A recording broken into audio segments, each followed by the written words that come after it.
مثلا عزیز لچه الان تمیز کردن اینا رو باید یه با انگشتم تمیز کنم. ما چیزای سیمانایی که اینجا زده روی اینا ها به یه ذره بیرون آمده، اینا باید تمیز کنم. بعد پشتش چیز میاد، پشتش دوباره یک سیمانی با تقریبا رنگ با مسقطی است. بعد دوباره اینجا میاد به خاطر که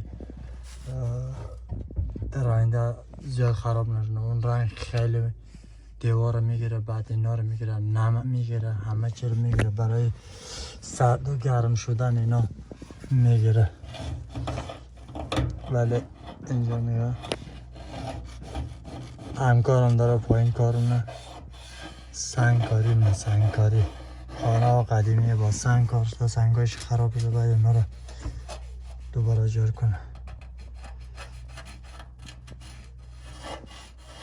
کاش سنگ چیز ناخن من نمیگرفتم،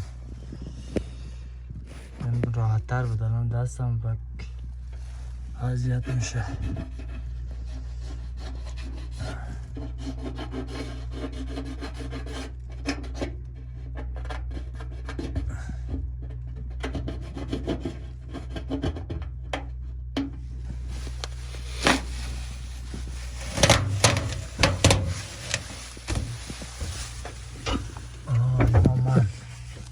نشونده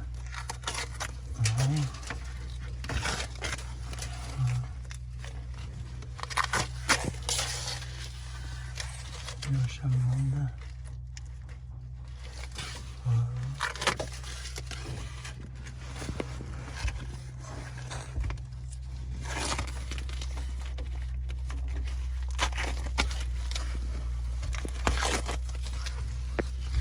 الان کارم راحته، وقتا کارم زیاد سنگین نیست، کارم راحته. یه ذره به خاطر که برم اوه مای گاد اینجا یک طرف زیادتر خراب شده.